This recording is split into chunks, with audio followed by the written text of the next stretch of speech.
morning, your response to the news of John Prescott's passing. Good morning. Incredibly sad. John was an absolute titan of the Labour movement. Heart and soul, Labour values, amazing trade unionist, a massive champion of bread and butter issues that matter to working people. And this will be a huge loss. And for me, the thing that will always stick with me is he was just an authentic politician, said it as it was, was himself, and people loved him for it. Colourful? Yeah, but I think the best politicians are.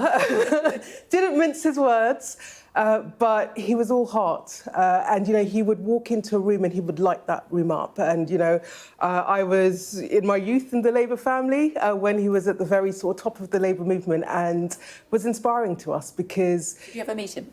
Yes, I've met him. I've been in rooms with him, and he always lit up those rooms, and just very relatable. And the thing that I was inspired by is just the ability to talk about politics and issues in a way that just matters to people, in a way that connects with them. And that is a very, very, very special gift if you have it as a politician. One of the reasons you went into politics?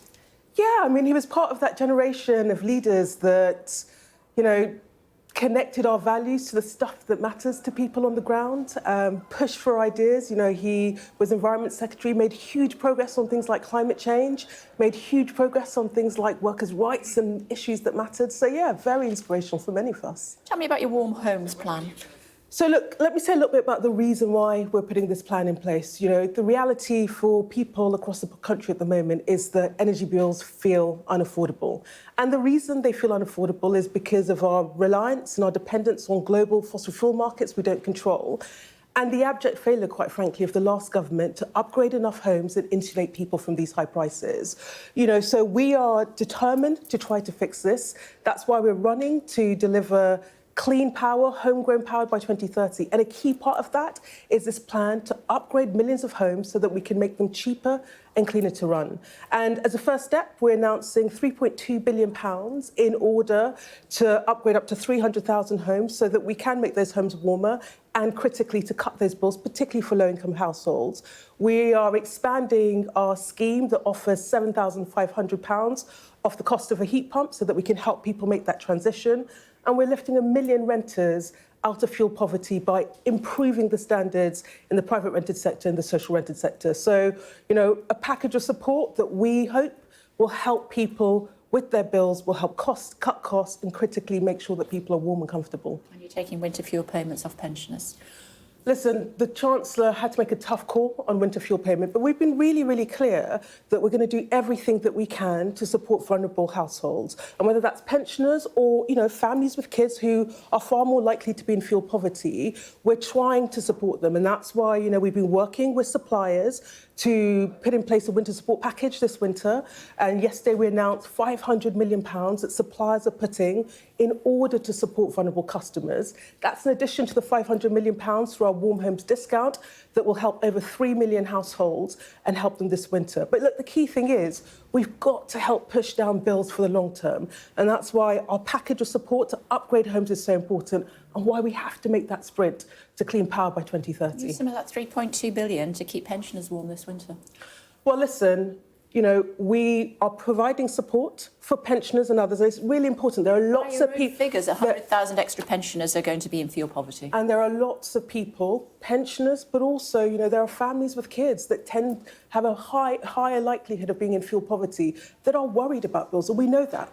I speak to people all the time. I speak to them as a constituency MP. I speak to them in this role. And people are worried. And, so we are doing everything we can to support £1 billion worth of support. You're not, because you're taking the money off pensioners, so you're not doing everything you can at all. Well, look, we made that decision in order to manage the public finances, but we will also... But you just told me you've got £3.2 billion to invest in theirs. Pensioners are freezing. They won't see the benefits of that in 10 or 15 years' time, many of them. And some of them might not even see next winter unless you help them with their bills. It's freezing outside. It is freezing outside, and we absolutely know that we need to help people this winter. That's why I've been working really hard with the suppliers to put in place £500 million of support. That's credit on bills, that's help with debt, that's to ensure that anyone who is vulnerable, anyone who is worried about bills, anyone that's thinking about disconnecting and not using energy, please pick up your phone, speak to your supplier, get in touch with Citizens Advice, because there is support available, and that's what we've been negotiating and that's what we've put in place. That's alongside the money that will be going to 3 million households through the Warm Homes discount. Look, do we need to do more? We absolutely need to do more. And, you know, the priority, when I speak to people across the country, the thing they say is, we want our bills down. It is too high. It is putting too much pressure on family finances. So you take money off pensioners? Which is why, look, we've got to have a long-term answer to this. Silly decision to make. We've got to have a long-term answer to this. And, you know, you say the plans will take a long time. We're trying to get 300,000 homes insulated next year. And that's homes for families on low income that absolutely need it. And for pensioners this year, what I'd say is if you're worried, if you're struggling with your energy bills, please call your suppliers. We've worked really hard with them.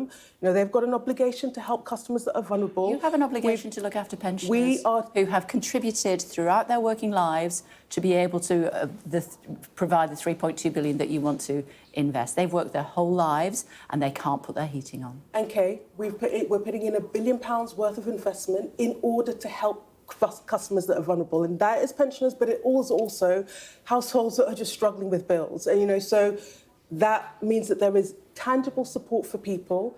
Pick up the phone, speak to your supplier if you are struggling with your bills. And alongside that, we've got to get bills down for the long term, which is why it's really, really important that we are putting... Which is more important? Well, for me, reducing energy bills. You know, it's more important than keeping pensioners warm. Reducing energy bills for everyone, including pensioners, is absolutely critical. That's my job. That's the one thing I've been asked by the boss to do. And a key part of that is making sure that we can insulate people's homes, that we can upgrade their homes, because we know from evidence that that's how we get bills down for the long term. And people are worried about this. Than keeping pensions warm this winter. Absolutely not. People are worried. You just said it was. People are worried. You just said it was. People are worried about their energy bills this winter. They're worried about their energy bills next winter and the winter after. We need a plan that solves that. And so we have short-term support for people this winter, a winter support package, and I would encourage anyone that is worried about their bills, including pensioners, to pick up their phone to their suppliers. But alongside that, we've got to make sure that we're upgrading people's homes so that we are driving down the cost of energy for people, so that in the end, for millions and millions of people, we can deliver homes that are warmer and that are cheaper to run. Sadly, we're out of time. It's good to see you. Thanks for taking the time. Really appreciate it. Thank you.